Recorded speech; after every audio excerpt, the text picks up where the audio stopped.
ठीक है, तो हम सीधे स्टार्ट करते हैं आज numerical height of instrument method से और राइज एंड फॉल मेथड से, और दोनों का कंपैरिजन पढ़ेंगे। तो देखो, सबसे पहले हाइट ऑफ इंस्ट्रूमेंट मेथड की बात करें तो फंक्शन की बात करें, it is less tedious, involves less calculation. तो जो हाइट ऑफ इंस्ट्रूमेंट मेथड है उसमें कैलकुलेशन कम करनी होती है in comparison to rise and fall method से। ठीक है, राइज एंड फॉल मेथड थोड़ा मोर टेडियस होता है, ज़्यादा कैलकुलेशन करनी पड़ती है। बट अगर बात करें कि चेक्स की, तो देखो, हाइट ऑफ इंस्ट्रूमेंट मेथड में जब पूरा न्यूमेरिकल सॉल्व करेंगे तो उसमें क्या करते हैं, summation of back side reading minus summation of fore side reading, वो है जो इक्वल आनी चाहिए लास्ट रिड्यूस लेवल के, और उसमें से अगर फर्स्ट रिड्यूस लेवल माइनस कर दें तो जो चेक होता है हाइट ऑफ इंस्ट्रूमेंट मेथड का, वो होता है जो सारी बैक साइड की रीडिंग है वो जोड़ लेंगे, और जो सारी फोर साइड की रीडिंग है वो जोड़ के दोनों को जो माइनस कर लेंगे वो इक्वल आना चाहिए लास्ट आरएल और फर्स्ट आरएल के डिफरेंस के बराबर। जबकि अगर हम राइज एंड फॉल मेथड में देखें तो हमें दिख रहा है कि summation of back side reading minus summation of fore side reading equal होना चाहिए last RL minus first RL के, इक्वल होना चाहिए समेशन ऑफ जो टोटल या तो राइज हुआ या फॉल हुआ, जो टोटल जितना राइज या फॉल हुआ वो इक्वल के। तो हमको यहाँ राइज एंड फॉल मेथड में तीन चेक्स दिखाई दे रहे हैं, जबकि हाइट ऑफ इंस्ट्रूमेंट मेथड में सिर्फ दो ही चेक दिखाई दे रहा है। तो दोनों में से कौन ज्यादा प्रिसाइज है, कौन ज्यादा अच्छा मेथड है, वो कहोगे राइज एंड फॉल मेथड ज्यादा है, क्योंकि हमें उसमें तीन चेक्स अवेलेबल है, तो ज्यादा एक्यूरेट हमारे पास रीडिंग आएगी। For calculating the RL of the profile levelling and construction work, RL निकालते हैं, इससे भी आरएल ही निकालते हैं, it is use to precise levelling. देखो, उससे ज्यादा प्रिसाइज है ना, क्योंकि इसमें तीन चेक है। ठीक है, तो देखो इसमें रूल क्या है, जो हाइट ऑफ इंस्ट्रूमेंट हर एक जगह का निकालेंगे वो क्या होता है, आरएल प्लस बैक साइड की रीडिंग। इस तरह से देखो कभी भी समझ में नहीं आएगा थ्योरी पढ़ के, जब तक कि हम प्रैक्टिकल वर्क या थोड़ा न्यूमेरिकल सॉल्व नहीं करेंगे। अगर जैसे देखो यहाँ पे भी ये थ्योरी पार्ट है कि हाइट ऑफ इंस्ट्रूमेंट मेथड या हाइट ऑफ कॉलिमेशन मेथड इस तरह से है, ये बिल्कुल भी नहीं समझ में आएगा अगर मैं थ्योरी पढ़ूंगा, क्योंकि सर्वे एक ऐसा सब्जेक्ट है ही नहीं जिसको मैं थ्योरी में समझा सकूँ। सबसे बेटर तो ये होता कि मैं तुम्हें इसका प्रैक्टिकल कराता फील्ड पे, तुम्हें बिल्कुल बेटर अंडरस्टैंडिंग होती। लेकिन अगर तुम्हें अब मैं फील्ड पे नहीं करा पा रहा हूँ तो दूसरा ऑप्शन हमारे पास ये है कि हम विद द न्यूमेरिकल इसको कोशिश करें सॉल्व करने की। ठीक है,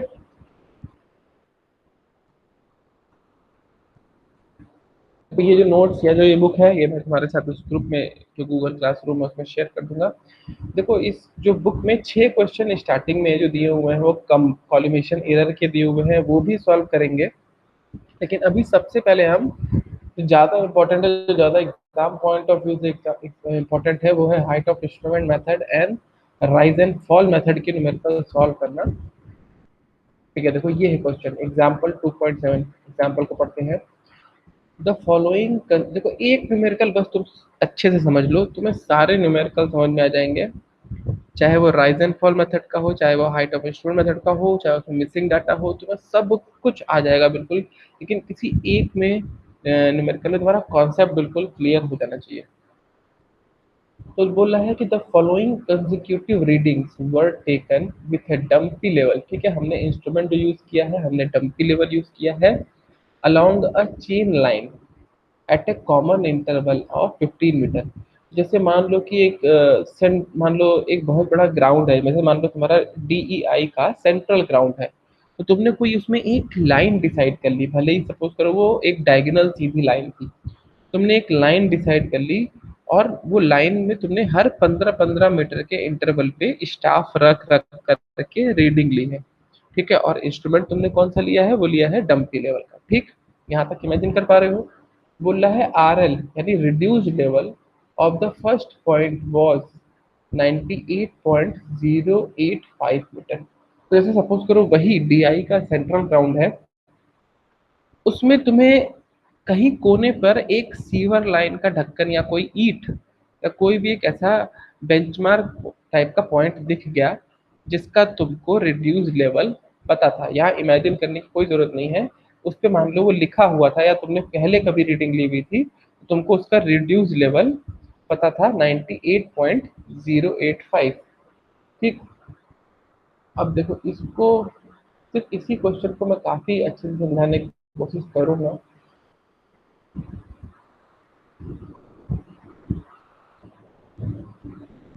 क्यों नहीं हुआ,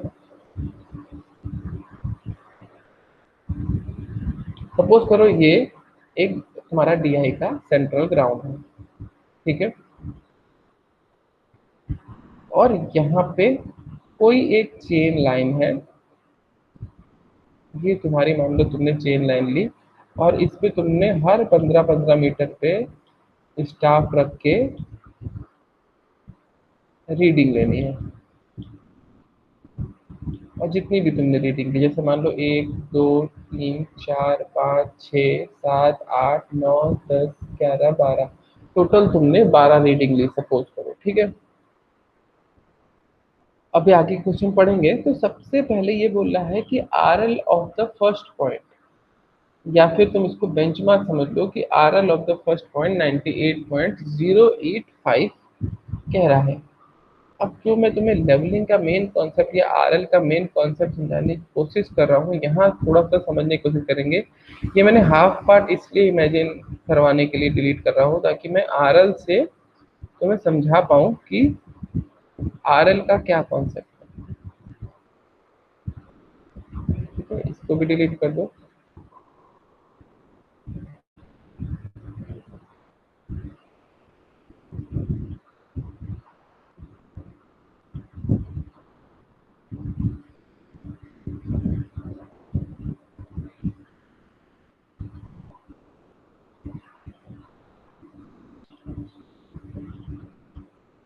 थोड़ा सा टाइम लूंगा मैं इस न्यूमेरिकल पे, क्योंकि अगर मैं डायरेक्टली चाहे तो न्यूमेरिकल तुमको एक रटी रटाई विद्या से बता दूं कि ऐसे ऐसे ऐसे सॉल्व होगा तो तुम्हें भी समझ आ जाएगा, लेकिन उससे तुम जो है नेक्स्ट क्वेश्चन में फंस जाओगे। देखो ये हमारा सपोज करो ग्राउंड है, इस तरह से ऊपर नीचे हल्का सा। अब इसमें ये बोल रहा है कि किसी पहले पॉइंट का आर एल, आर एल मैंने क्या बताया था, आर एल तुम इस तरह से हमेशा इमेजिन करना, आरएल बोलते ही कि लगभग इतना ही नीचे कहीं एक वाटर सरफेस है, पानी भरा हुआ है। और भरा हुआ पानी का सरफेस क्यों लेते हैं, क्योंकि भरे हुए पानी का जो सरफेस है वो क्या होता है, हमेशा एक सीधा सरफेस मिलेगा तुमको, ठीक है।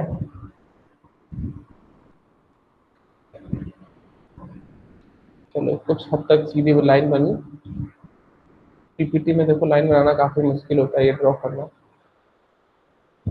तो ये क्या बोला है, अब यहाँ पे इस पॉइंट, ये पहला मैंने पॉइंट बोला ना, इसका ये पॉइंट पे जैसे ही इसने बोला कि इसका आर एल 98.085 है, तो इसका मतलब हम यहाँ से समझ गए कि इस पॉइंट पे हमने इमेजिन कर लिया कि लगभग जहाँ पे भी ये बोल रहा है, जैसे मान लो वो कोई ईंट रखी हुई थी ग्राउंड में और उसको बोल दिया इसने कि 98.085 है, तो तुम समझ लो कि उस ईंट के 98.085 मीटर नीचे कहीं पानी भरा हुआ है। पहले पॉइंट का आर मिल गया तुमको। अब करना क्या होता था लेवलिंग में, सबसे पहले जैसे मान लो हमने यहाँ पे इंस्ट्रूमेंट सेट किया, ठीक, तो सबसे पहले जिस पॉइंट का आरएल पता होता था वहीं पर हम अपना स्टाफ रख देंगे। जब हमने सबसे पहले वहां पे स्टाफ रखा तो सबसे पहली जो रीडिंग लेंगे जस्ट पीछे, उसको क्या बोलेंगे, बैक साइड की रीडिंग। तो अगर मान लो हमें वो बैक साइड की रीडिंग सपोज करो, यहाँ देख लेते हैं, चलो यहाँ बैक साइड की ये तो सबसे पहली रीडिंग, यही तो बैक साइड की रीडिंग होगी, यानी 3.15, यही तो है, 150 लिखा है, 15 लिख सकते हैं। तो 3.15 पहली रीडिंग हमने ले ली, बैक साइड रीडिंग हो गई। तो अगर मैं बात करूं हाइट ऑफ इंस्ट्रूमेंट कितना है, हाइट ऑफ इंस्ट्रूमेंट कहाँ से, उसी वाटर सरफेस से, क्योंकि अगली जो सारी रीडिंग है उसको हम कहाँ से इमेजिन करेंगे, उसी भरे हुए पानी के सरफेस से। मैंने बताया था ना, किसी एक नोन लेवल से लेके चलेंगे जो कि सीधा हो, और वो सीधा हम क्या मान रहे हैं, पानी का लेवल। हालांकि अगर हम बात करें तो ये आर एल नहीं होना चाहिए था, इसको और एक्यूरेसी की बात करें, अगर हमको ये पता होता कि इसकी समुद्र तल से कितनी ऊंचाई है, मीन सी लेवल से कितना है ऊंचाई, तो हम वो लेके चलते। तो अगर मैं इसको 98.085 मान लूँ कि ये मीन सी लेवल से ही हाइट बता रहा है, तो हर एक पॉइंट को अगर हम सी लेवल से ही लेके चलेंगे तो हमारे में इरर बिल्कुल ही कम होगा, और हम एक करेक्ट लेवलिंग किसी एक ही पूरी, चाहे पूरी हमारा पूरा भारत देश हो, पूरे इंडिया हो, और उसका अगर हम मीन सी लेवल मुंबई में लेके चलते हैं तो पूरे इंडिया में कहीं पे भी सर्वे कर रहे हैं वो आपस में को रिलेट करके कहीं पे भी कर सकते हैं, क्योंकि हमने रेफरेंस पॉइंट एक ही लिया। ठीक है, ये बात समझ में आ गई। तो अब देखो बैक साइड की रीडिंग 3.15 हो गई, तो हाइट ऑफ इंस्ट्रूमेंट कितना होगा? हाइट ऑफ इंस्ट्रूमेंट भाई यही तो होगा, इतना RL, और इसमें अगर ये पहली रीडिंग जोड़ दी जाए, यही तो होगा हाइट ऑफ इंस्ट्रूमेंट, यानी 98.085। देखो सभी लोग कैल्सी लेके बैठ जाओ, क्योंकि अब न्यूमेरिकल आ गया है, तो कैल्सी नहीं भी लोगे तो समझ में नहीं आएगा, ना ही मजा आएगा। तो 98, तो चाहे तो अभी वीडियो जो तुम देख रहे हो पहले पॉज कर लो, कैल्सी ले लो, कैल्सी लेके आओ और फिर वीडियो ऑन कर लो, ठीक है। तो देखो 98.085 में अगर हम ये 3.185 जोड़ दें, तो यही तो हाइट ऑफ इंस्ट्रूमेंट निकल करके आ जाएगा। नहीं, बंद करके, बंद करिए इसको।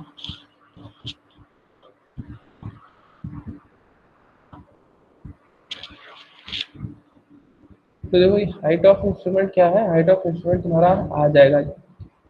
अब अगर मान लो इसके आगे यहाँ पे हमने यहाँ पता नहीं स्टाफ रखा, जो हम स्टाफ की रीडिंग लेंगे वो तो यहाँ इस पॉइंट की हाइट बताएगा, और RL अगर बोले तो RL तो हमें ग्राउंड का निकालना है ना, यहाँ का। तो अगर हम बात करें अब, देखो हमें अलग अलग पॉइंट का RL ही तो निकालना है। RL कहने का मतलब अलग अलग ग्राउंड का किसी एक नोन सरफेस से, कि भाई वो ऊंचा है या नीचा है, यही तो निकालना है। तो अगर देखो मान लो ये दूसरी रीडिंग हमने ली, इसको कह सकते हैं इंटरमीडिएट साइड रीडिंग, ठीक। तो अगर सपोज करो ये कोई रीडिंग आ रही है 2.24, ये कहाँ की रीडिंग है? इस स्टाफ की रीडिंग है 2.245, यहाँ से इसकी रीडिंग है। तो हमें हाइट ऑफ इंस्ट्रूमेंट्स यहाँ से लेके पूरा पता है, उसमें से अगर हम ये 2.245 माइनस करते हैं तो इस पॉइंट की हमको रीडिंग नहीं मिल जाएगी कि ये इस पानी से कितना ऊपर है, मिल जाएगा, वही तो इस पॉइंट का RL होगा। और यही करते चले जाना है।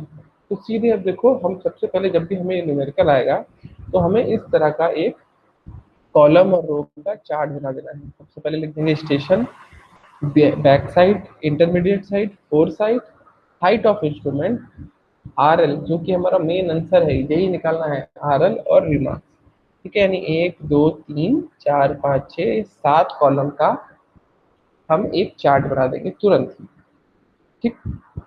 अब ये बोल रहा है उसके आगे क्वेश्चन में कि the instrument was shifted after fourth and ninth reading, ठीक है।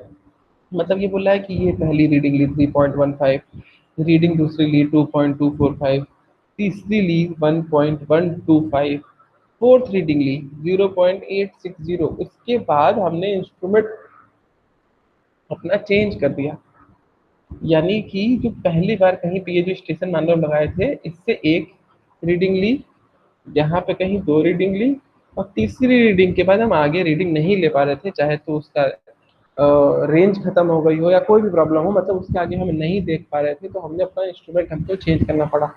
तो ये देखो 0.86, ये पहले सेटअप ऑफ स्टेशन के लिए, ये कौन सी लास्ट रीडिंग हो जाएगी, तो इसको फोर साइड पर रखेंगे, ठीक है। और जो बंदा यहाँ पे ये स्टाफ लेके खड़ा रहेगा, जिसपे हमने यहाँ से जब चेक किया तो 0.860 आया, ये नहीं हिलेगा, और ये इंस्ट्रूमेंट को पूरा उठा करके हम यहाँ पे इंस्ट्रूमेंट आगे लगाएंगे, और ये अभी भी वहीं खड़ा रहेगा, तो जब सबसे पहली रीडिंग लेंगे इसकी ही लेंगे।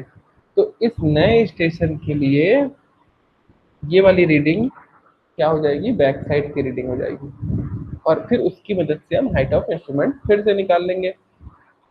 तो यहाँ पे 3 पॉइंट देखो, और 9वें रीडिंग के साथ ऐसा हुआ है।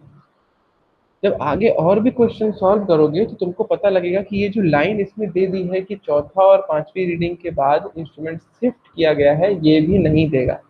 और तुम्हें सिर्फ ये रीडिंग देखकर ही अंदाजा लग जाएगा कि हाँ यहाँ पर जो है इंस्ट्रूमेंट चेंज हुआ है, क्योंकि तुम देखो इस रीडिंग को ध्यान से देखना, 3.15, ये स्केल की रीडिंग है, एक खड़े स्केल की, जो कि जिसको लेवलिंग स्टाफ बोलते हैं।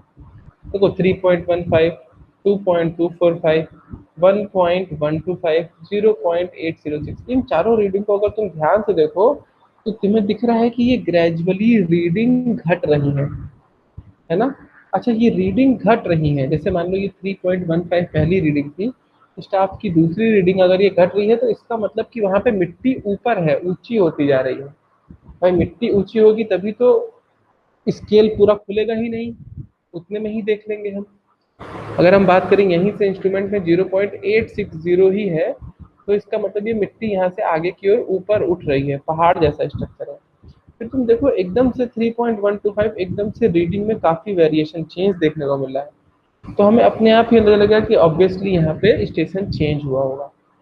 ऐसा जरूरी नहीं है कि कह सकते हैं, हो सकता है कि वहाँ एक सडन ड्रॉप हो, एक बड़ा सा कुआं जैसा गड्ढा हो गया हो, लेकिन जनरली ऐसा सॉइल में होता नहीं है। लेकिन कभी कभी कुछ क्वेश्चन में ऐसा कहाँ पे रीडिंग, मतलब जहाँ पे इंस्ट्रूमेंट चेंज किया गया है ये नहीं बताया होगा, तो हमको इसी तरह से देखना पड़ता है। फिर तुम देखो बोल रहा है कि नौवीं रीडिंग में, तो तुम देखो ये देखो फिर 3.125 से फिर से रीडिंग घट रही है ना, 1.450, फिर 1.965, 1.225। तो तुम देखो जो तुम्हारी नौवीं रीडिंग होगी, नौवीं रीडिंग यही है ना 2.309।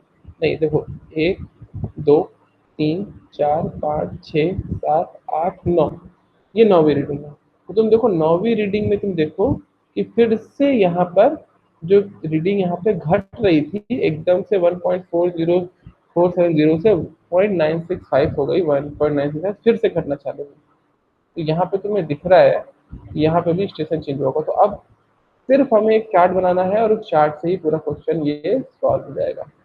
बस इतना बड़ा क्वेश्चन आता है, जनरली 10 नंबर का आता है ये क्वेश्चन, गेट में भी आते हैं ऐसे क्वेश्चन। तो सीधे हमें यहाँ से देखना है क्वेश्चन को सॉल्व करने का तरीका। हमने इस तरह से कॉलम बना दिया, ठीक है। अब सबसे पहले हमने 3.15 पहली रीडिंग थी, तो भाई इसको बैक साइड की रीडिंग में लिख दिया 3.15, ठीक है। आर एल हमको सबसे पहले पॉइंट का दिया हुआ है 98.085, हमने लिख दिया 98.085। हमें सबसे पॉइंट का आर एल दिया हुआ है, जिस पॉइंट का आर एल हमको पता होता है इसको क्या बोलते हैं, बेंचमार्क, हमने बी एम लिख दिया। हाँ ये बेंचमार्क, ठीक है। अब तुमको बताओ कि देखो जहाँ पे बैक साइड की रीडिंग, ऊपर वाले उसमें देखने की कोशिश करना, ये देखो कि 3.15 पहली रीडिंग है आरएल के साथ, तो हाइट ऑफ इंस्ट्रूमेंट कितना हुआ भाई, ये 98.085 में अगर हम 3.15 जोड़ दें तो यही तो हाइट ऑफ इंस्ट्रूमेंट होगा ना। तो देखो जोड़ दिया, 98.085 में 3.185 जोड़ दिया, तो हमारा हाइट ऑफ इंस्ट्रूमेंट मिल गया। यहाँ पे फिल कर दिया हमने, ठीक है। देखो हमारा मेन मोटो ये है कि हर कॉलम में जो, हर रो में हमारा आरएल का पॉइंट निकल करके आ रहा है कि नहीं, वो आरएल कैसे निकलेगा, ये हमारा मेन मोटो है। तो इसका आरएल तो हमें पता ही है, तो हमने इस मदद से हाइट ऑफ इंस्ट्रूमेंट निकाल लिया, हम आगे बढ़ेंगे। दूसरी रीडिंग है 2.245।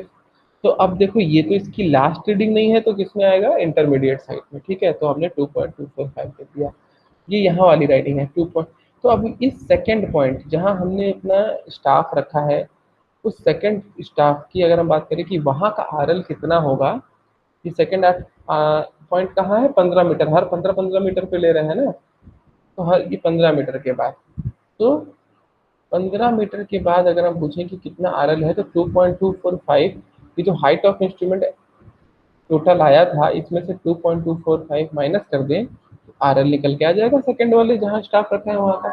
तुम देखो यही क्या है, हाइट ऑफ इंस्ट्रूमेंट 101.235 है, उसमें से 2.245 माइनस कर दिया, तो उस पॉइंट का यहाँ नहीं, यहाँ वाले पॉइंट का यहाँ पे इसका 98.99 आरएल निकल के आ गया।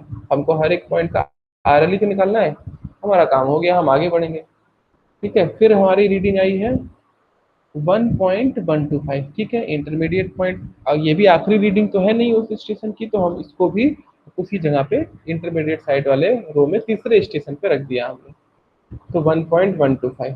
अब हाइट ऑफ इंस्ट्रूमेंट हमें यहाँ से पता है, यहाँ पे देखो देखो जैसे ही तुमको ये पता लगे कि 1.125 है, पहले वाले से रीडिंग कम है, तुम तुरंत इमेजिन कर लेना कि वहां पे ऑब्वियसली मिट्टी ऊपर होगी, भाई रीडिंग तभी तो कम आएगी ना। जितना गहरा उतना अंदर स्टाफ जाएगा, जितना अंदर स्टाफ जाएगा उतनी ज्यादा रीडिंग आएगी, ठीक। तो ये मान लो ये जो पॉइंट है यहाँ पे हमने रीडिंग फिर से ली, जो कि हमारी आई 1.125, ये यहाँ की रीडिंग ली। तो हाइट ऑफ इंस्ट्रूमेंट इस टोटल में से इतना अगर माइनस कर दो तो इस पॉइंट का आर एल निकल के आ जाएगा। वही कह रहा है कि 101.235 में से 1.125 माइनस कर दिया, तीसरे पॉइंट का भी आर एल निकल के आ गया 100.110। ठीक है, अब आगे आते हैं कि क्या ये फोर साइड बैक साइड और ये सब चेंज पॉइंट का क्या है मसला, देखते हैं। अब जो चौथा पॉइंट है यहाँ पे देखो, जो कि 0.860 है, ये बोल रहा है कि instrument was shifted after fourth reading, यानी चौथी रीडिंग के बाद ये जो पहला स्टेशन हमने सेटअप किया है उसकी ये जो चौथी रीडिंग है वो अंतिम रीडिंग है, तो इसको कहाँ रखेंगे, फोर साइड में लिखेंगे। भाई मैं बताया ना कि लास्ट रीडिंग लिखते हैं कहाँ, फोर साइड में, तो हमने फोर साइड में लिख दिया। ठीक है, थोड़ा और छोटा।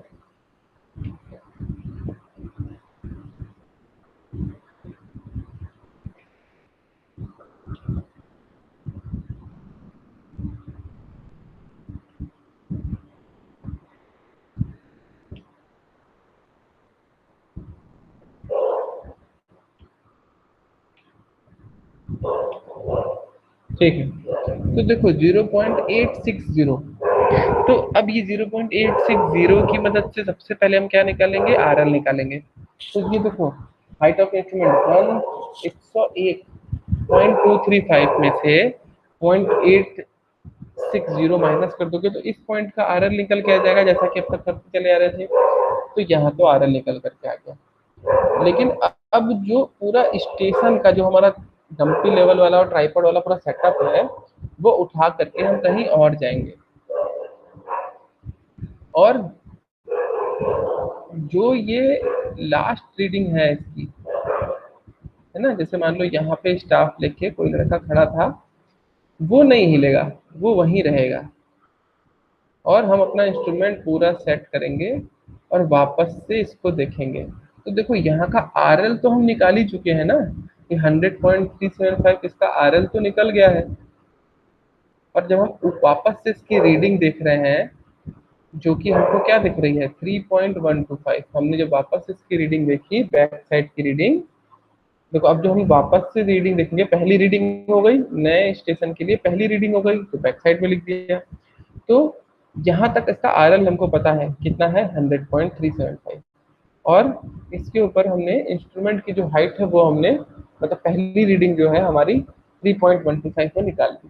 तो यहाँ पे हाइट ऑफ इंस्ट्रूमेंट कितना हो जाएगा भाई, यही तो होगा ये टोटल। तो ये हो गया 100.375 प्लस 3.125, दोनों को जोड़ दोगे तो 103.5 आ जाएगा। ये आ गया नया हाइट ऑफ इंस्ट्रूमेंट। ठीक, अब हमारा हाइट ऑफ इंस्ट्रूमेंट आ गया, तो हमारा देखो हमारा मेथड कौन सा है, एच आई मेथड ही तो है, हाइट ऑफ इंस्ट्रूमेंट मेथड ही है ये। तो इसका हाइट ऑफ इंस्ट्रूमेंट निकल के आ गया। अब जो नेक्स्ट रीडिंग ली है इसने 2.760, वो ऑब्वियसली अंतिम रीडिंग नहीं हो तो इंटरमीडिएट में जाएगा, तो 2.760 यहाँ लिख दिया।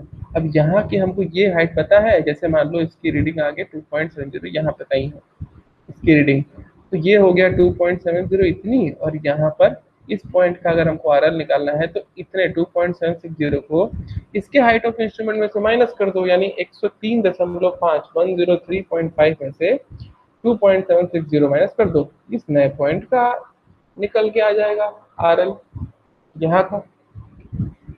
ठीक है, इस तरह से आगे करेंगे। इसी तरह से जब 1.47 के बाद इसकी आखिरी रीडिंग है तो वो फोर साइड में डाल देंगे। ठीक, और एच आई निकाल देंगे। और जहाँ पे भी रिमार्क में जो हमने चेंज किया तो वहाँ पे चेंज पॉइंट CP1 लिख देंगे, चेंज पॉइंट 2 CP2 लिख देंगे। अब ये जो हमारा चार्ट है इसमें हर एक पॉइंट के RL निकल करके आ गए। अब हम ये चेक करना चाहते हैं कि जो हमने ये RL निकाले हैं कहीं हमसे गलती तो नहीं हो गई, ये सही तो है। तो ये कैसे निकाल सकते हैं, हम क्या करेंगे, अभी मैंने बताया था हाइट ऑफ इंस्ट्रूमेंट मेथड में अर्थमेटिक चेक कैसे करते हैं, last RL minus first RL जो है वो इक्वल होना चाहिए summation of all back side reading और summation of fore side reading के डिफरेंस के बराबर। तो देखो बैक साइड की रीडिंग है 3.15 3.125 और 1.225, इन सबको जोड़ दिया तो 7.5 आ गया। फोर साइड की रीडिंग है 0.860 1.965 और 3.035, इन सभी को जोड़ दिया तो 5.860 आ गया। और लास्ट आरएल और फर्स्ट आरएल तो हमें है ही, तो हमने क्या किया, देखो लास्ट आरएल 99.725 जो कि है, और फर्स्ट आरएल यानी 99.085 को माइनस किया तो 1.64 आ रहा है, ठीक है।